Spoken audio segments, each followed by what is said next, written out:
The historical presidential election in the U.S., its impact for immigrant communities, U.S. economic foreign policy, and its connections with immigration were some of the important themes that members and allies of the National Alliance of Latin American and Caribbean Communities, NALACC, discussed during the 5th Annual Leadership Assembly that took place recently in Washington, D.C. More than 80 Latino immigrant member organizations of NALACC were represented at the event.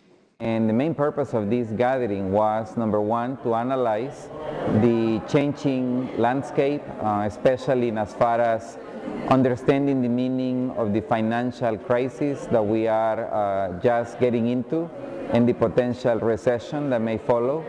Second of all, understanding also the significance of the U.S. electoral outcome. We are going to be inaugurating, coming next January, the first African-American president in the history of the United States. And we needed to understand what is the significant, the impact of these developments in the life of immigrant communities, as well as to set the basic content of what will guide us over the next 12 months in as far as our national work plan, which includes what are we going to be doing in terms of political advocacy in the U.S., international political advocacy, both in the home countries, governments that we came from, as well as the multilateral institutions such as the Inter-American Development Bank, which also play an important role in the life of our communities, our peoples in our countries of origin. Raúl Moreno, an economist from El Salvador who participated on a panel organized during the event, spoke about the importance of an alternative vision of solidarity without a paternalistic dependency on the U.S. Profundizar en una visión de solidaridad con una visión no asistencialista, no paternalista, sino desde una visión de cooperación mutua, no de esperar a que te den la ayuda que viene desde el norte a las comunidades o a los lugares más empobrecidos de nuestros países. Bill Fletcher, a longtime labor and international activist, emphasized the necessity of an alternative economic framework and discussed the relationship between immigration and the racial transformation of the United States. But I would say that in the absence of political organization and an alternative vision, what we will find is a continued grinding on of capitalism. As was pointed out, capitalism will recover from this in some form. It may be an even more barbaric form, but it will recover.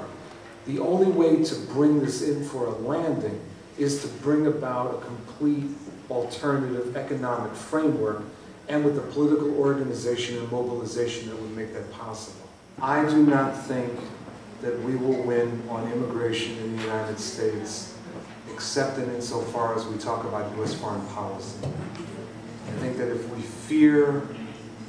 refuse to talk about U.S. foreign policy, we will lose. The second thing is that there is no relevant historical example that I can come to for alliances around immigration in the United States in the past because of one very significant factor. Race. When you look at immigration in the United States in the 19th century, early 20th century, even though there was great hostility to the immigrants, mainly coming from Europe, over one generation, they were consciously absorbed into the dominant white bloc. And there were, in fact, even debates in the early part of the 20th century about whether certain groups were white. Dealing with the great fear that is just beneath the surface, and with some Anglos it's not beneath the surface, it's about the transformation of the United States. And it means that at a certain point the U.S. ceases to become majority white. And this creates great fear. Therefore, the issue of immigrants is not simply an abstractly an issue of immigrants, it's about the racial transformation of the United States.